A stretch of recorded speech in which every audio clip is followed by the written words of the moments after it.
ત્યારે સમાચારોમાં નજર કરીએ તો રાજકોટ ધોરાજી નગરપાલિકાના ફાયર વિભાગ પાસે તમામ અદ્યતન સાધન સામગ્રી ઉપલબ્ધ છે, પરંતુ ક્વોલિફાઈડ અધિકારી ન હોવાના કારણે અદ્યતન સાધન સામગ્રી શોભાના ગાંઠિયા સમાન જોવા મળી રહ્યા છે.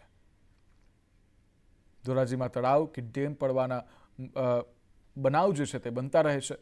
બહારથી ફાયર ફાઇટરની ટીમ અને તરવૈયા બોલાવવા પડે છે. ત્યારે લાયકાત ધરાવતા અધિકારીઓ અને કર્મચારીઓની તાત્કાલિક ભરતી કરવામાં આવે તેવી માંગ ઉઠી છે. ધોરાજી નગરપાલિકામાં ફાયર સેફટીના સાધનો પૂરતા પ્રમાણમાં છે, પરંતુ માત્ર સ્ટાફના અભાવે લોકોને આ પરિસ્થિતિનો સામનો કરવો પડે તેવી સ્થિતિ સર્જાઈ છે. અમારી માંગણી છે કે તાત્કાલિક ફાયર સેફટીના જે માણસો છે એનો ક્વોલિફાઈડ સ્ટાફની નિમણૂક કરવામાં આવે એવી અમારી માંગણી છે. ધોરાજી નગરપાલિકા પાસે ફાયર બ્રિગેડ છે, પણ ક્વોલિફાઈડ સ્ટાફ ન હોવાને કારણે એનડીઆરએફની ટીમ અથવા તો ગોંડલના તરવૈયાઓને વળગવા પડે છે. જેથી કરીને અમારી તંત્રને વિનંતી છે કે ધોરાજી નગરપાલિકામાં ફાયર બ્રિગેડના સ્ટાફની ભરતી કરે ને આધુનિક સાધન સામગ્રી મગાવે, જેથી કરીને લોકોને હેરાનગતિ ન થાય. રાજ્યમાં જાણે કે નકલીનો રાફડો ફાટી નીકળ્યો છે. હવે જંબુસર નગરમાં ટાઈગર બ્રાન્ડના નામે નકલી બૂટ વેચવાવાળા પર તવાઈ બોલાવવામાં આવી છે. Brand protractor India private limited કંપનીના આ જે પ્રતિનિધિઓ છે તેઓએ ટાઈગર બ્રાન્ડના ડુપ્લિકેટ સેફટી બૂટ વેચવાવાળા દુકાનદારો પર પોલીસની ટીમ સાથે રેડ પાડી હતી. સારોદવાલા ફૂટવેર, અમૂલ ટ્રેડર્સ તથા ડભોઈવાલા ફૂટવેર એમ 3 દુકાનોમાં દરોડા પાડી ડુપ્લિકેટ બ્રાન્ડના સેફટી બૂટ ઝડપી પાડ્યા છે. આવા દુકાનદારો સામે કંપનીએ લાલ આંખ કરી છે. अनुबंधित कंपनी है मेलकॉम इंडिया प्राइवेट लिमिटेड, उसका एक ब्रांड है टाइगर ब्रांड के नाम से, जो बहुत प्रसिद्ध ब्रांड है और सेफ्टी शूज़ का निर्माण करता है. तो यहाँ पे कुछ लोगों की शिकायत थी कि वो हमारे टाइगर ब्रांड्स को डुप्लीकेट शूज़ सेफ्टी शूज़ बेच रहे हैं, जो कि जिसकी शिकायत हुई थी. तो हम आए हैं वहाँ से और हमने कुछ दुकानों पे कार्रवाई करी है और उसकी कार्रवाई जारी है. कितनी दुकान में रेड पड़ा? 3 दुकान में कार्रवाई करी है और कार्रवाई चल रही है. क्या नाम है दुकान और दुकान का मालिक और दुकान का नाम क्या है?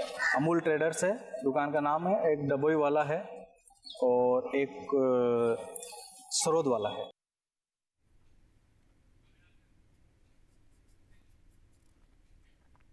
રાજકોટની હોસ્પિટલના સીસીટીવી કાંડમાં સાયબર ક્રાઇમે અત્યાર સુધીમાં 7 આરોપીઓની ધરપકડ કરી લીધી છે. જોકે હજુ પણ ગુજરાત અને દેશમાં અનેક સીસીટીવી એવા છે જે સિક્યોર નથી, જેને સિક્યોર કરવામાં ખૂબ જરૂરી છે. આવા અનસિક્યોર સીસીટીવી કેવી રીતે સિક્યોર કરી શકાશે તેને લઈ સંદેશ ન્યૂઝે સાયબર એક્સપર્ટ ફાલ્ગુન રાઠોડ સાથે ખાસ વાતચીત કરી છે.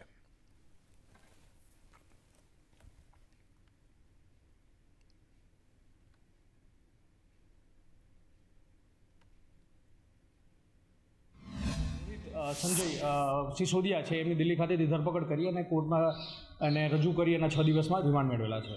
આ રોહિત સિસોદિયા છે, અન્ય આની પહેલાં જે પકડાયેલા આરોપી છે, જેમ કે એક છે કે પરીત ધામેલિયા અને એક બીજા આરોપી જે છે જે રાયન રોબિન પરેરા, એમની સાથે સંપર્કમાં હતા અને એમની પાસેથી જે આગળના 2 આરોપીઓ છે એ પોતે સીસીટીવી હેક કરતા હતા અને એમની પાસેથી આ એમના ફૂટેજ મેળવતા હતા અને આ ફૂટેજને એ QR કોડમાં કન્વર્ટ કરીને ટેલિગ્રામમાં વેચતા હતા. અને આ જ એક જે QR કોડ છે, આની પહેલાં જે પકડાયેલા આરોપી છે જે પ્રજ્વલ તેલી છે, એમને QR કોડ મેળવીને જે અન્ય અલગ અલગ યુટ્યુબ ચેનલ અને ટેલિગ્રામ ચેનલ છે એમાં અપલોડ કરવામાં આવેલા હતા.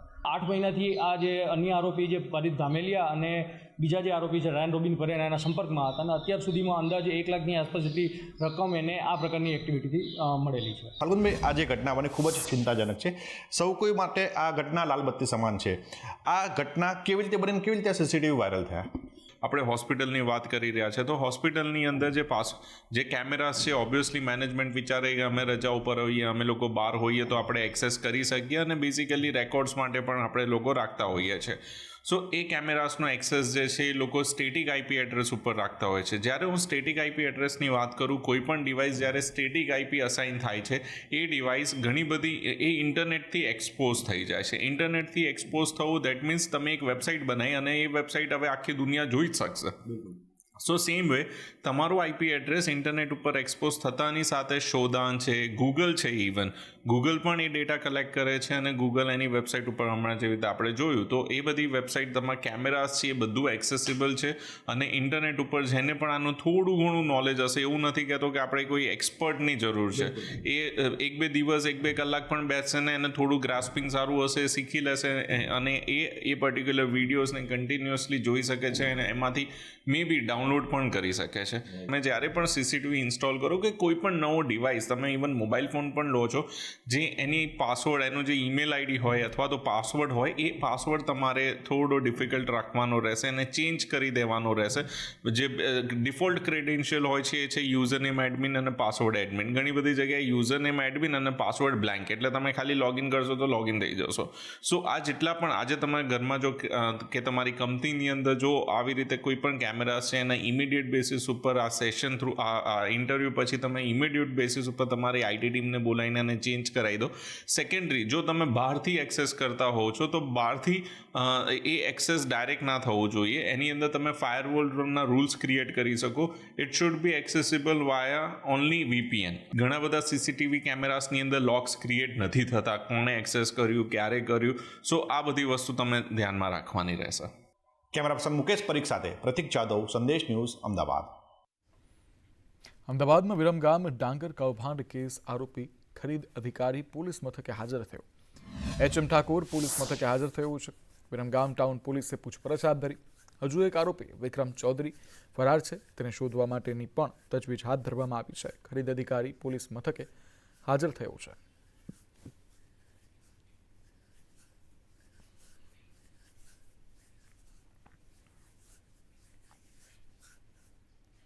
માસ્ટર્સ ક્રિકેટ લીગના માસ્ટર્સ વડોદરામાં સચિન તેંડુલકર અને ટીમ વડોદરા પહોંચી. ભારે સુરક્ષા વચ્ચે ટીમ વડોદરા એરપોર્ટ પહોંચી. 28 ફેબ્રુઆરીથી શરૂ થશે આ international masters league. Kotambi cricket stadium ખાતે રમાશે પ્રથમ મેચમાં ઓસ્ટ્રેલિયા અને શ્રીલંકા ટકરાશે. સચિન તેંડુલકર સહિત ટીમ હોટેલ તાજમાં રોકાશે.